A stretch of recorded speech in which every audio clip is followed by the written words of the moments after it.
S'ka rëndësi ku ndodhesh. Ne vim tek ti. ICF Tirana. E para ty pyes se si ka shkuar kjo javë për juve. Kush ka pas një javë të mirë? Një javë të bekuar, një javë disa këtu, okay, 2 veta, mirë 3, disa më shumë. Kush e ka pas një javë të vështirë, të lodhshme, mundimshme? Okej. Kështu që ka nga të dyja llojet, nga të gjitha llojet do thosha unë se java i ngjan javës ndonjëherë jo. Po doja që ta nisnim mesazhin e sotëm. Unë kur Altinim kërkoi që të flisja të dieldes, po bëj pak si Altini tani, po përshëndes ata që janë online. Përshëndetje. Ku janë? Janë këtu apo janë këtu? Janë këtu, po. Po mendoja se çfarë mund të ishte ajo që doja të ndaja me ju lidhur me jetën e një dishepulli, me atë që e bën ecjen tonë në jetë, në rrugë, në familje, në punë, që të dallojë nga të tjerët, të jetë e krishterë, të ketë atë aromën e Zotit. E sigurisht ka më shumë se sa një gjë që e dallon një të krishterë, po ndonjëherë ti e di dhe mua më ka ndodhur, nuk e di nëse ju ka ndodhur juve, që takon dikë që ti nuk e njeh. Edhe ka një mirësi, ka një gjë ky personi. Pastaj më vonë merr vesh që është besimtar. E thua, duhet ta kisha kuptuar. Është një besimtar. Po dua ta nis duke lexuar nga Luka. Kjo nuk është ajo çfarë do të shfaqim pak këtu, sepse nuk i kisha bërë plan, po thjesht po lexoj Samaritanin e mirë. E ju të gjithë duhet ta dini këtë histori. Dhe ja u ngrit një ekspert i ligjit për ta sprovuar Jezusin, ishte një provokim nga ana e ekspertit, duke i thënë, mësues, çfarë duhet të bëj që të trashëgoj jetën e përjetshme? Dhe Jezusi i tha atij, çfarë është shkruar në ligj? Si e lexon?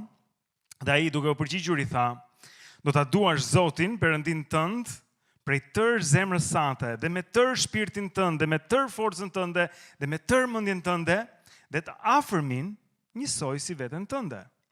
Dhe Jezusi i tha, sakt, u përgjigje, bëje këtë dhe do jetosh. Por ai duke dashur të përligj veten, i tha Jezusit, e kush është i afërmi im? Dhe Jezusi duke marrë fjalën tha, një njeri po zbriste nga Jeruzalemi në Jeriko, dhe ndeshi në kusar, të cilët, si e zhveshën dhe i shkaktuan plag, u larguan duke e lënë gjysmë të vdekur.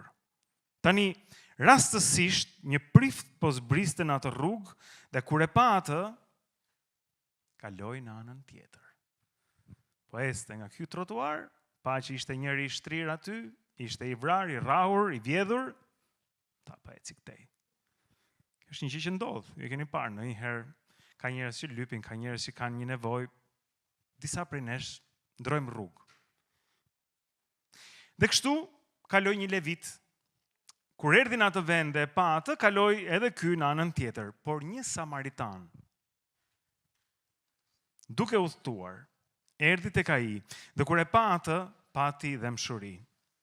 Dhe si i erdhi pranë, i lidhi vrajat e tij duke derdhur vaj dhe ver mbi to, dhe si e hipi në kafshën e vet, e mori në makinë, e çoi në një han dhe u kujdes për të. Dhe të nesërmen nxori dhe i dha hanxhiut 2 denar. Dhe i tha, kujdesu për të dhe çfarë do lloj gjëje të shpenzosh më tepër, unë do ta shlyej kur të kthehem. Tani, këtu ka një nevojë për një sqarim të vogël. Samaritanët dhe judejt nuk shkonin mirë. Nëse do ta sillim kontekstin e sotëm, ata jetonin në veri të Jude, samaritanët ishin pak si serbët dhe ne. Prandaj dhe Jezusi po ja kthen provokimin. Nëse do e kishim shkruar në kontekstin e sotëm ballkanik, do thoshim serbi i mirë. Nuk pritej nga samaritani. Samaritanët ishin serbët për ta, ishin populli armik që jetonte në veri. Kështu që ai thot, cilin nga këta të tre duket se ka qenë i afërmi atij që ra në duart e kusarve? Dhe ai tha, ai që tregoi mëshirë për të. Dhe Jezusi i tha, shko dhe ti dhe bëj njësoj. Që është një mësim në të bërit, në të aplikuarit e dashurisë. Kur këta dishepujt e pyesin Jezusin se çfarë do të ishte mësimi, urdhërimi që ata duhet zbatonin më tepër, shkojmë tani tek Luka 6, vargjet nga 32 te 34, dhe ato thonë, por po ti doni ata që ju duan, çmeri do të keni nga kjo. Sepse mëkatarët i duan ata që i duan, Dhe nëse u bëni mirë atyre që ju bëjnë të mirë, çfarë merite do të keni nga kjo? Të njëjtën gjë bëjnë dhe mëkatarët. Dhe nëse u jepni hua atyre që shpresoni t'ju akthejnë, çfarë merite do të keni nga kjo? Edhe mëkatarët u japin hua mëkatarëve që t'u kthehet aq sa kanë dhënë.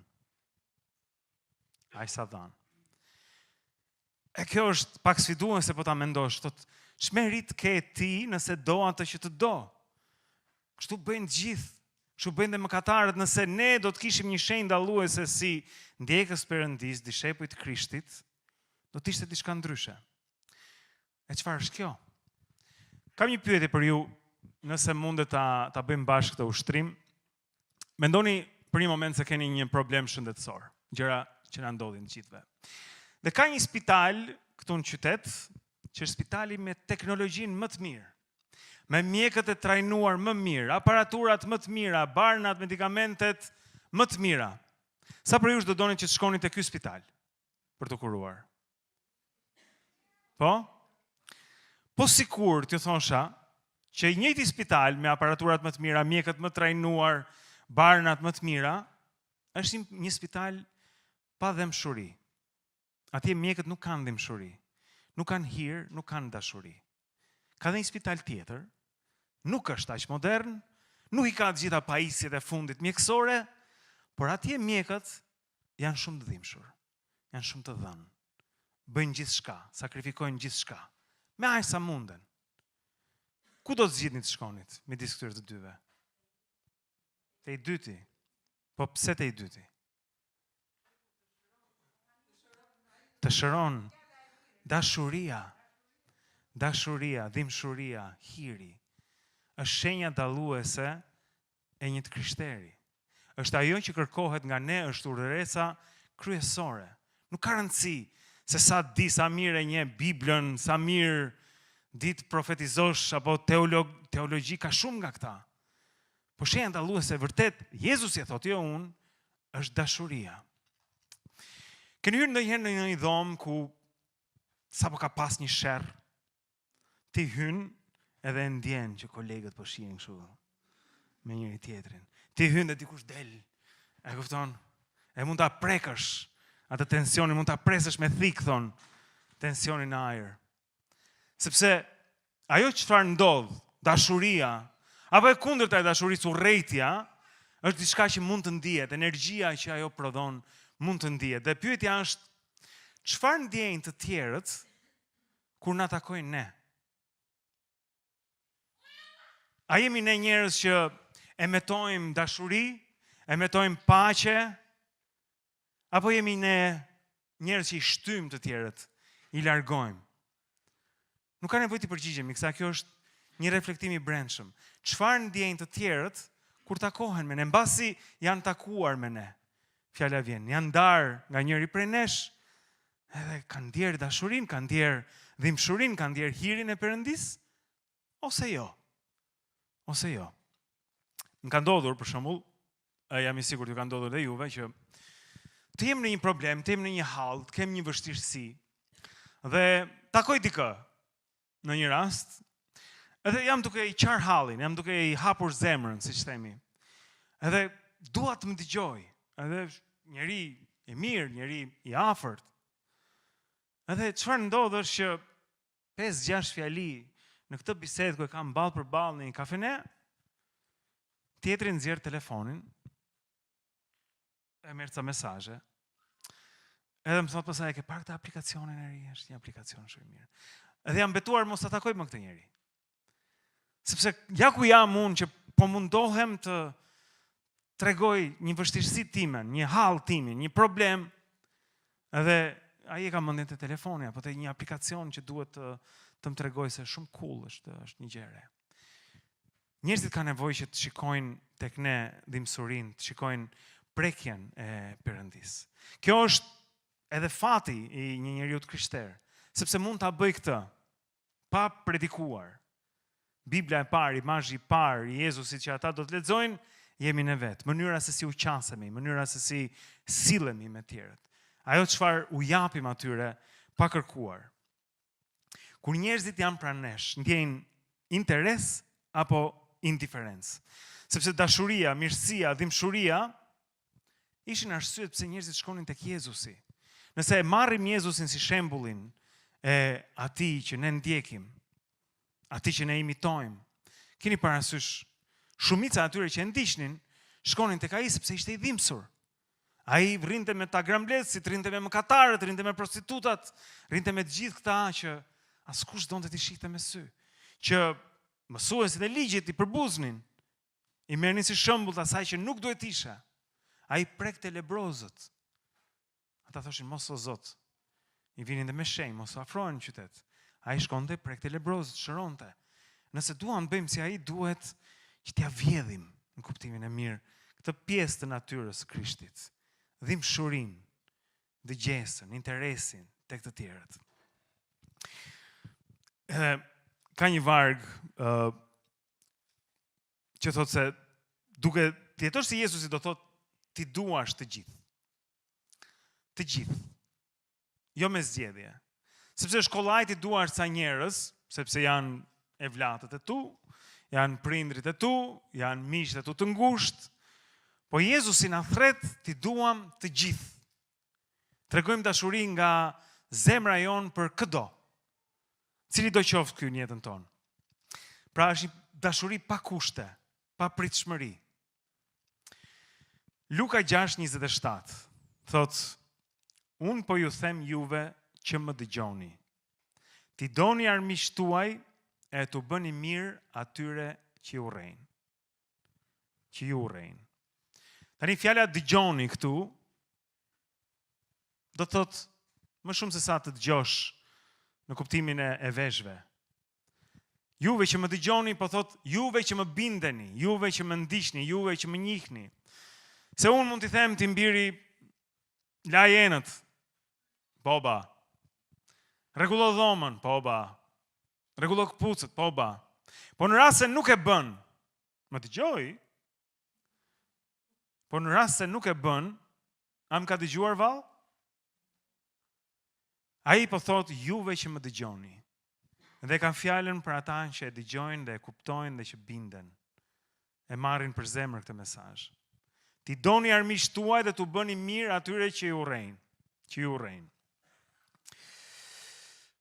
Agape është fjala, ka shumë fjalë në greqisht, ju e dini, ka eros, ka agape, ka filia, edhe ca të tjera që përshkruajnë dashurinë. Po agape në këtë rast, ajo fjala e dashurisë që Jezusi përdor, që përdoret në Bibël, është dashuria që Zoti ka për ne kur ne ishim, çfarë ishim? Mëkatar, po, armiqtë të tij. Të Romakët thotë, kur ishim armiqtë të tij. Ndoshta kur nuk do arrim ta kuptojmë plotësisht se sa e thellë është dashuria e Perëndis, sepse ai është i papërshkrueshëm. Zoti është i pakuptueshëm. Mbase edhe kur të jemi në përjetësi, kur të jemi mbërritur atje, mbase edhe përjetësia nuk mjafton që ta kuptosh plotësisht se çfarë do të thotë të dashurosh, të duash siç Zoti na do ne. Të duash do të thotë të zgjedhësh të duash. Dhe kjo nuk është natyrale, natyrisht, nuk është e lehtë. Kjo është vështirësia. Po themi, Zot, si mund ta dua unë dikë që më urren? Si mund ta dua unë dikë që më mallkon? Si mund ta dua unë dikë që më prish punë në punë, më fut bryla, shkopa në rrota? Njerëzit janë plot me smir. Ju e shikoni për shembull rrugët e Tiranës. Sharjet nëpër taksi, nëpër trafik, nëpër gjëra. Njerëzit janë bërë ujq, thon, ujq me njëri tjetrin. Jetojmë në një botë e cila është e egër, bëhet luftë në disa vende. Kërkohet më shumë për t'i marrë njëri tjetrit, e mbillet vdekje dhe gjithçka tjetër, dhe ndërkohë ne kemi një Zot i cili na thret me dash ata që nuk na duan, me dash ata që na urrejnë, me dash ata që na mallkojnë. Kështu që kjo nuk është diçka që ti mund ta bësh vetë, me fuqinë tënde, me talentet e tua, me, po themi, ato që janë pjesë e arsenalit tënd personal. Nëse lexojmë te Luka 6:35, jam përqendruar te këto vargje, por ju ti doni armiqtë tuaj, bëni mirë dhe jepni hua pa pasur shpresë për asgjë. Dhe shpërblimi juaj do të jetë i madh dhe ju do të jeni bijtë e shumë të lartit, sepse ai është mirëdashës me mos mirënjohësit dhe të mbrapshtët. Kjo është një thirrje për të qenë pjesë e familjes së Zotit, të jeni bi të shumë të lartit. Mendoni çfarë favori. Krijuesi i universit, i botës, i deteve, planeteve, yjeve, gjithçka që ekziston, na thret ne për të qenë jo komshinj të shumë të lartit, por bi të shumë të lartit. Por ai është i çuditshëm, është mirëdashës me mos mirënjohësit, siç ne ishim mos mirënjohës, dhe me të mbrapshtët. Ky është përkufizimi i dashurisë së mbretërisë së Perëndisë. Dhe ndryshon nga përkufizimi i dashurisë së botës. Edhe në botë ka dashuri, natyrisht. Ka njerëz që janë jo të dashur, po të adhuruar. Po ka një ndryshim midis dashurisë së krishterë dhe dashurisë së botës. Dhe ky është dallimi. Dashuria që ne japim është e mbretërisë apo është si e botës? Si është dashuria jonë? Ai na thret në një standard tjetër, në një pritshmëri më të lartë. Edhe duket sikur është gati e pa arritshme, Zot, si mundem unë me njeriu që më bën keq të cilë mirë gjatë gjithë kohës. Okej, një herë, dy herë, po herën e tretë, Zot, herën e tretë. Nuk ja fal. Po kështu do ta dim që ne i përkasim atij.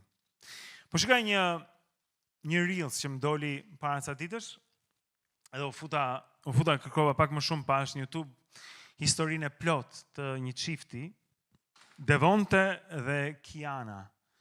Quhen këta të dy, janë të krishterë, amerikanë, dhe kishte ca video aty të udhëtimit tyre në muajin e mjaltit, kishin shkuar në Dubai, kishin shkuar në Amsterdam, se kështu ishte fluturimi nga Amerika në Amsterdam, pastaj në Dubai.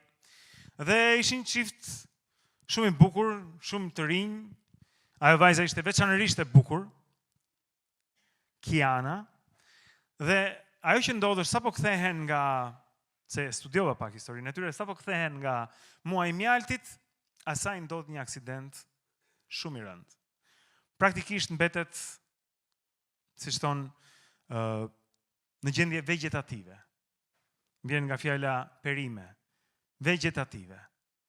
Dhe kishte njerëz që i shkuan Devontes dhe i thoshin, Devonte, e kuptojmë që ti e do atë, por kështu e solli fati. Ky ishte fati i saj, ajo nuk do të shohet më, do të qëndrojë gjithmonë. Nuk do të flasë më, nuk do të përgjigjet më, nuk do të zgjohet më, do të jetë në spital. Kishte nga ata që thanë duhet heqim prizën. Erdhi koha për të hequr prizën. Po ky e donte. Ky e donte. Dhe lutej. Dhe ajo doli nga gjendja vegetative. Por i thanë pastaj nuk mund të ecë më, nuk do të ecë kurrë.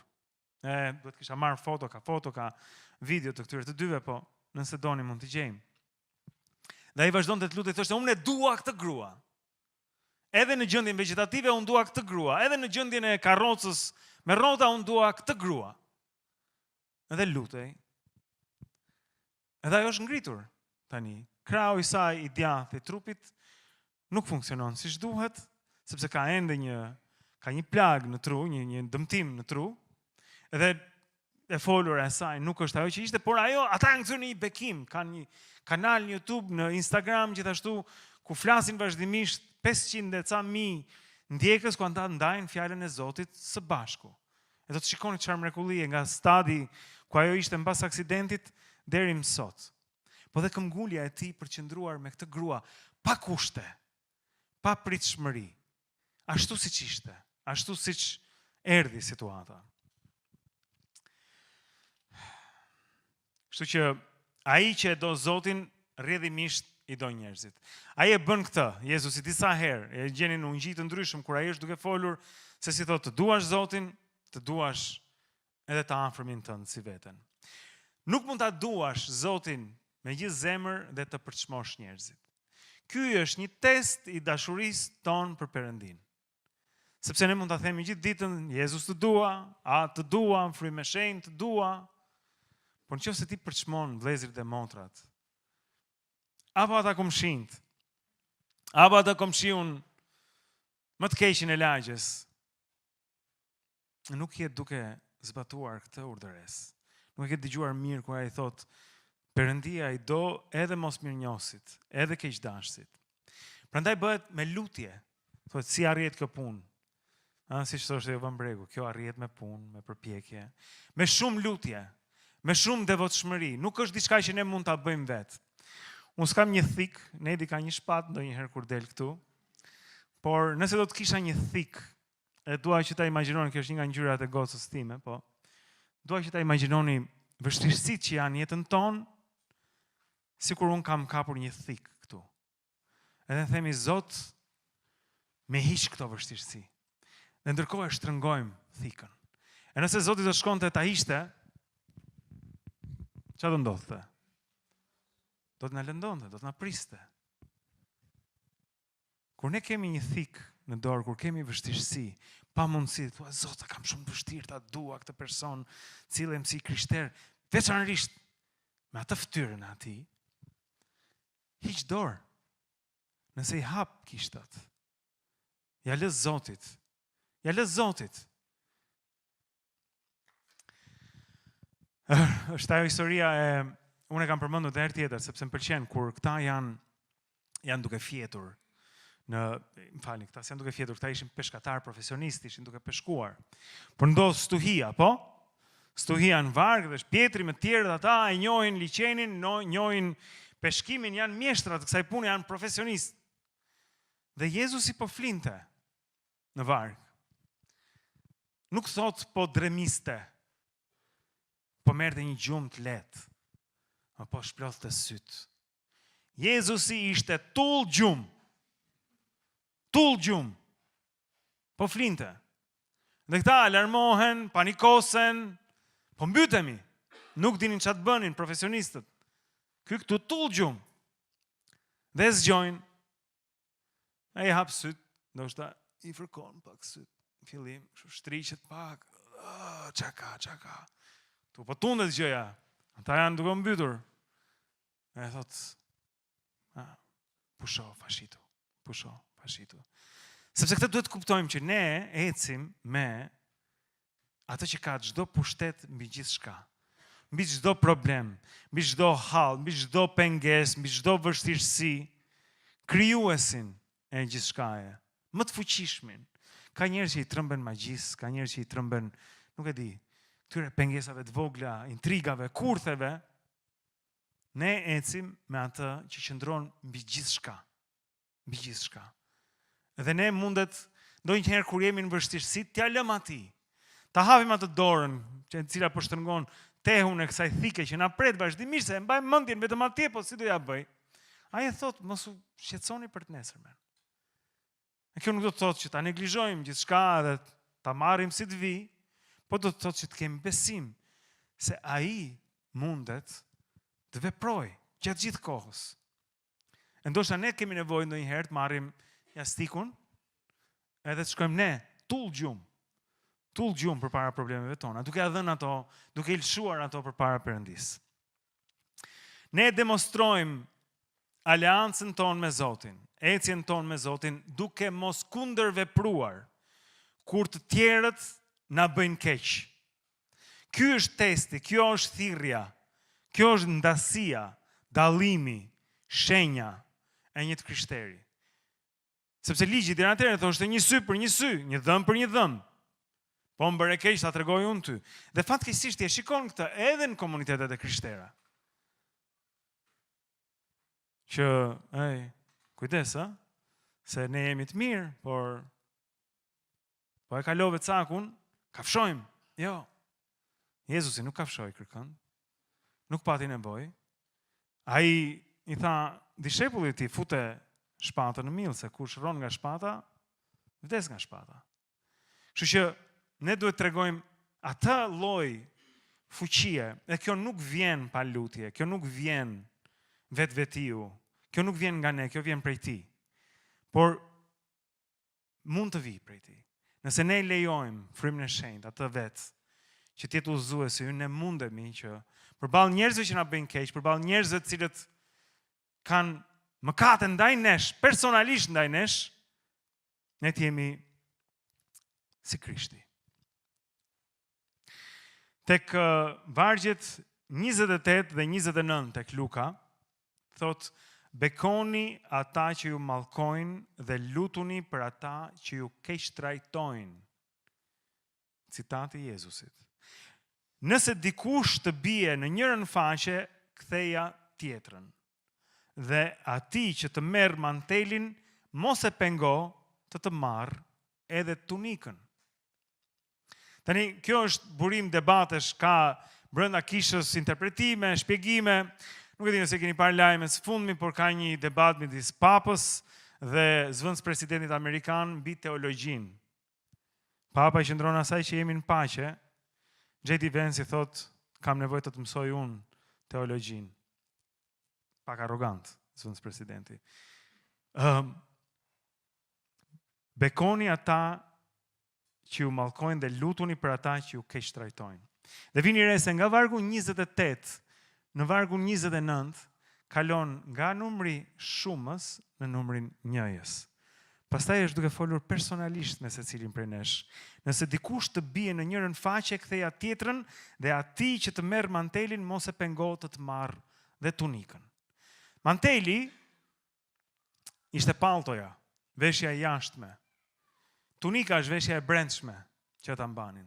E kur dikush kërkon që të na marrë diçka, ai thot, do xhaketën tënde, jepja dhe këmishën. Jepja dhe këmishën. Merë çka ke për të marrë, sepse unë jam i mbuluar nga gjaku i Krishtit. Nuk kam nevojë që të luftoj unë për vogëlsirat, të ndaj qindarkat me ty. Do, merre. Bekojni ata që mallkojnë. Nëse kërkojnë mantelin, jepojeni dhe tunikën. Lëreni Zotin që të merret me gjërat. Nuk ka nevojë që ne çdo luftë ta bëjmë vetë, e të kthehemi në njerëz të vegjël, debatesh, e gjërash të vogla, sepse nuk jemi duke ngjarë pastaj me imazhin e Krishtit. Luka 35. Por ju t'i doni armiqtë tuaj, bëni të mirë dhe u jepni hua pa pasur shpresë për asgjë. Dhe shpërblimi juaj do të jetë i madh, dhe ju do të jeni bite shumë të lartit, sepse ai është mirëdashës me morsmirnjohësit dhe të mbrapshtët. Siç kemi qenë ne armiqtë Perëndis, apo jo? Kemi qenë ne armiqtë Perëndis? Kemi mëkatuar? Kush ka mëkatuar këtë javë? Do të shikoj gjithë duart. Nëse Jezusi nuk është në sallë. Okej. Po është e udhës që ne të mëkatojmë, të marrim falje nga Perëndia, dhe sigurisht falja jonë është e plot. Sepse ne do të mëkatojmë prap. Ju e dini këtë gjë. Po është e udhës që ne të kërkojmë hir nga Perëndia, ti themi na i fal mëkatet tona atë. Më fal për shkeljet e mia atë. Më fal Jezus, por ne nuk falim kërkënd. Sikur grumbullojmë hirin për ta mbajtur për vete. Hiri Perëndis është gjithë imi, si Grinchi që vodhi gjithë ato dhuratat e Krishtlindjes. Romakët 5:10 thotë, në fakt ndërsa ishim armiq u pajtuam me Perëndin nëpërmjet vdekjes së birit të tij.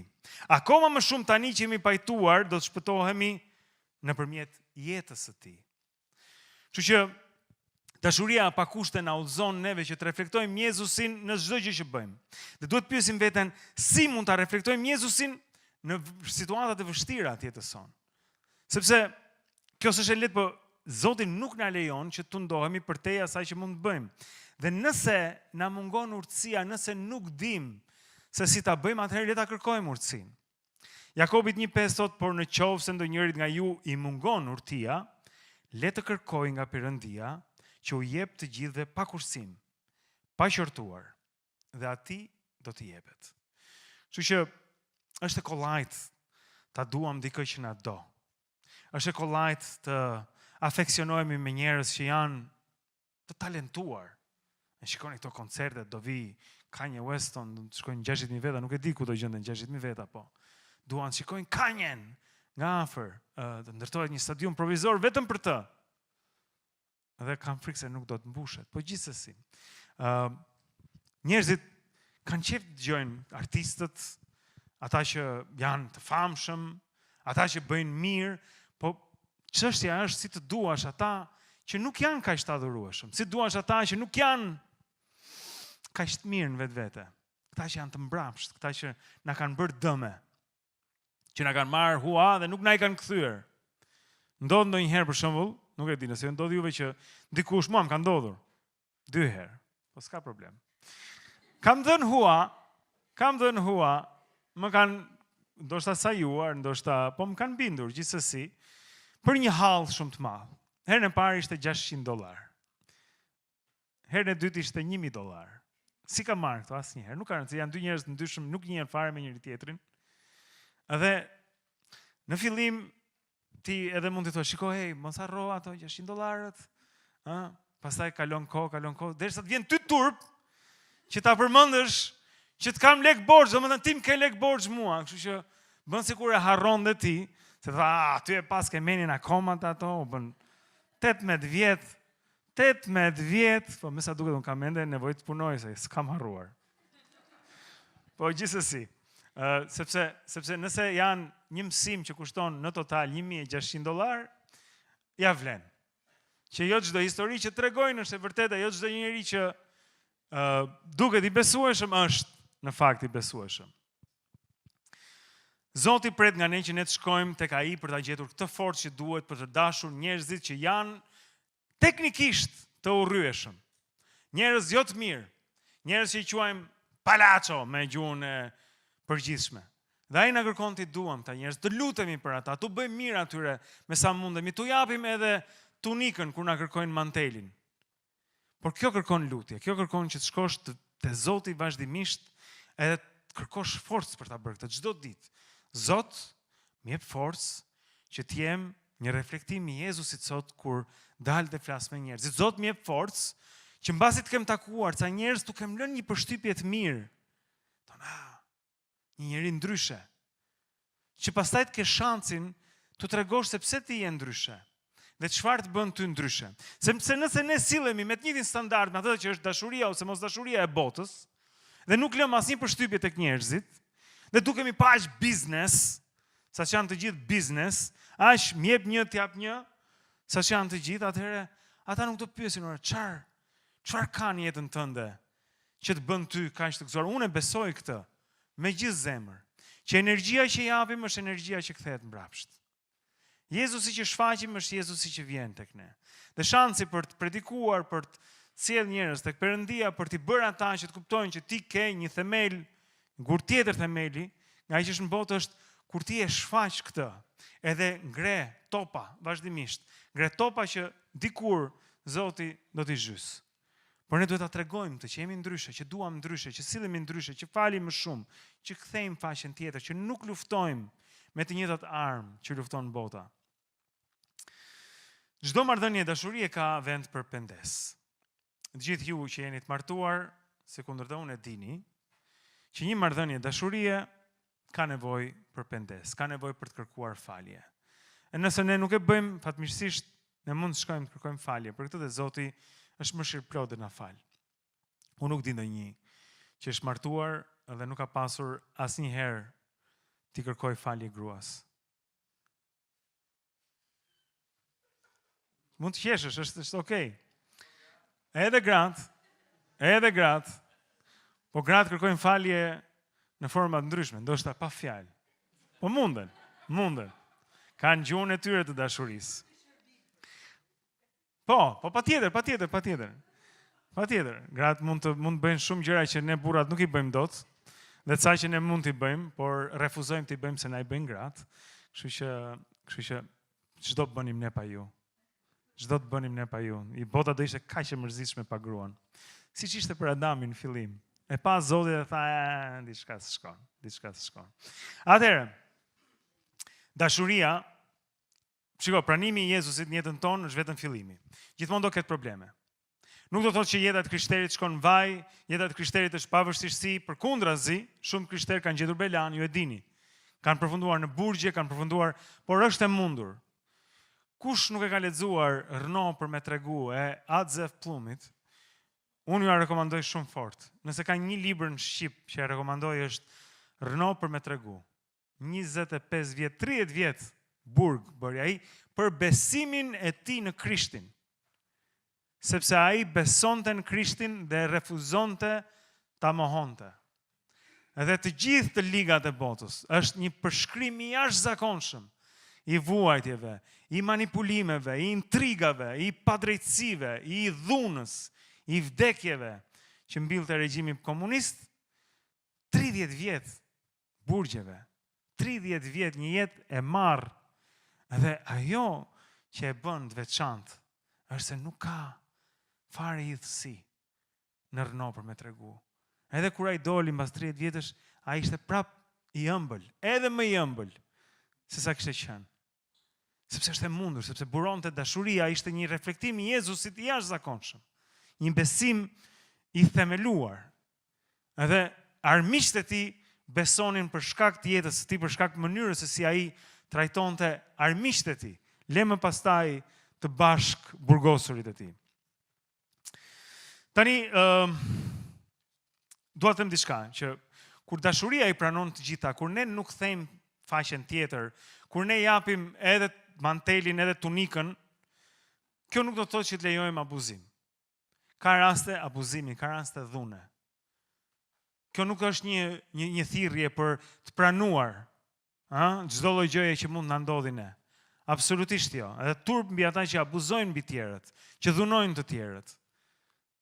Nëse ka raste duhet të shojmë në një grup çunash nga kisha që të merren me abuzuesit, me dhunuesit. Nëse keni një situatë atill, patjetër duhet folur, duhet kërkuar ndihmë, duhet që të mos tolerohet ajo gjë. Kështu që të mos i ngatrojmë. Luka 6:27. Por unë po ju them juve që më dëgjoni, i kthemi kësaj edhe një herë. Ti doni armiqtë tuaj, u bëni të mirë atyre që ju urrejnë.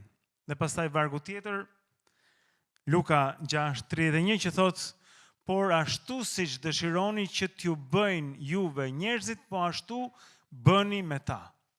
Po të vini re aty foljet bëni, u bëni, i kemi bërë me të kuqe. Sepse dashuria është veprim. Dashuria me fjalë nuk ka vlerë. Dashuria pa vepra nuk ka kuptim, nuk është e vërtet. Dhe kjo nuk është një debat teologjik midis a jemi shpëtuar përmes besimit, natyrisht që po, apo përmes veprave, natyrisht që jo, por besimi pa vepra është i vdekur. Dhe kur dikush e do dikë, edhe gjithë mund kemi patur shpresojt, kemi patur disa që janë më të rinj të kenë një histori dashurie me një grua apo me një burr. Dhe kur është fillimi, sidomos, po edhe tani, një të mërkur çfarë do, kur dërgon një zemër, është gjithmonë mirë ta befasosh një grua me një mesazh dashurie. Por në fillim, kur është duke lindur, kur është nga ato njohja e parë, nuk ka nevojë që ti i vesh ai kputucët me përtim, dhe i takoj këtë gocën prapë tash. Jo. Fluturon, sepse dashuria është ajo që të bën që të fluturosh, të bën që të kesh energji. Dashuria çon në veprim. Nuk ka dashuri me përtatësi, nuk ka dashuri të vërtet me pa vepër, pa veprim, pa sakrificë, pa dhënë për tjetrin. Nuk mund të ekzistojë. Kështu që, shiko, nëse sot unë për shembull çohem në mëngjes, e i them gruas time, mirëmëngjes, shpirt, të dua, është diel. Tani takojmë prapë dielën tjetër bashk. Nuk do të shkonte mirë. Sepse ajo kërkon që dashurinë time për të ta shoh në veprim, kur unë bëj mëngjesin, apo kur e ndihmoj me ndonjë punë shtëpie, apo të tjera që një burr mund të bëj për një grua dhe një grua anasjelltas mund të bëj për një burr. Ky nuk është një fjalim rreth gjinive. Dua ta sqaroj. S'ki merak. Por dua të them që këtë ne ndonjëherë bëjmë me Zotin. Unë i pari, po kam përshtypjen se jam i vetmi. Që vim në kish një të diel, Jezus të dua, të të adhuroj, pastaj e hënë e martë mërkure e inte premte shtun, e të dielën tjetër, Zoti prap, të dua. Jemi të ftuar që të ecim me Zotin çdo ditë. Jemi të ftuar që të kalojmë kohë me Zotin edhe të hënave, edhe të martave, edhe të mërkurave, gjithmonë. Edhe jemi të ftuar që të jemi në një marrëdhënie dashurie me të nga ajo që fluturon, që është gati, t'i vesh kputucët. Në 3 mëngjesit, shpirt, erdhat e këty. Kjo është çfarë Zoti po kërkon nga ne. Kjo është dashuria që ai ka për ne. Është një dashuri shumë e thellë. Është romantike ajo që Zoti ka për njeriu. E kur ai do ata që janë mos mirënjohës ndaj tij, që nuk e besojnë atë, imagjino pastaj sa më shumë ata që i kanë dhënë jetën Jezusit. Kështu që unë dua që ta mbyll me një ftesë të vogël për 3 gjëra. E para është reflekto. Nëse do t'i kemi këtu, nuk e di nëse i kemi, po gjithsesi. Reflekto me ditarin, me Biblën, ndoshta me një copë letër, reflekto mbi se si të ka treguar Perëndia dashurinë e tij. Aja ku është, okay. Pra, në mëngjes, 5 minuta, 10 minuta, nëse doni më shumë, Zoti ka kohë. Me një copë letër, si e ka treguar Perëndia dashurinë e tij për ty. 2 rreshta. Çfarë ka bërë Perëndia në jetën tënde që është e mirë, që të ka lehtësuar, që të ka ndihmuar, që të ka shpëtuar. Jam i sigurt se cili prej nesh ka histori me Zotin. Sa që i kemi kuptuar aty, sa që i kemi kuptuar më vonë. Por nëse reflektojmë çdo ditë, kjo ndihmon që të jemi në linjë, të jemi siç është kjo gjëja që bëhet me makinat, çfarë quhet ajo? Alignment, asnjëherë s'më vjen në shqip. Centrimi, kolaudimi, faleminderit. Po e kam të rrotave. Konvergjenca, po, fix. Po, s'ka një kështu. Po ideja është që reflektimi i përditshëm, reflektimi në mëngjes, sidomos, para unë e them këtë për të gjithë, jo vetëm për ata që janë krishterë, po për të gjithë. Nëse zgjohesh në mëngjes, hap syt, edhe zakoni është që shumë prej nesh hapim syt, hapim telefonin. Dhe gjithë llumi që është grumbulluar nga algoritmi gjatë natës, si në një kohë shplerash derdhet tek ne. Dhe se hëna i ngjan të shtunës, po heq të dielën veç, me që është dita e Zotit, dhe e marta i ngjan të hënës, dhe e mërkura i ngjan të martës, dhe çdo ditë është njësoj. Nëse çohesh në mëngjes dhe nuk e hap telefonin, qoftë për 5 minuta, jip me veten tënde, kalo pak kohë duke reflektuar me mendjen tënde, ndoshta në lutje, ndoshta në meditim, ndoshta duke lexuar diçka, po mos e hap telefonin që në mëngjes.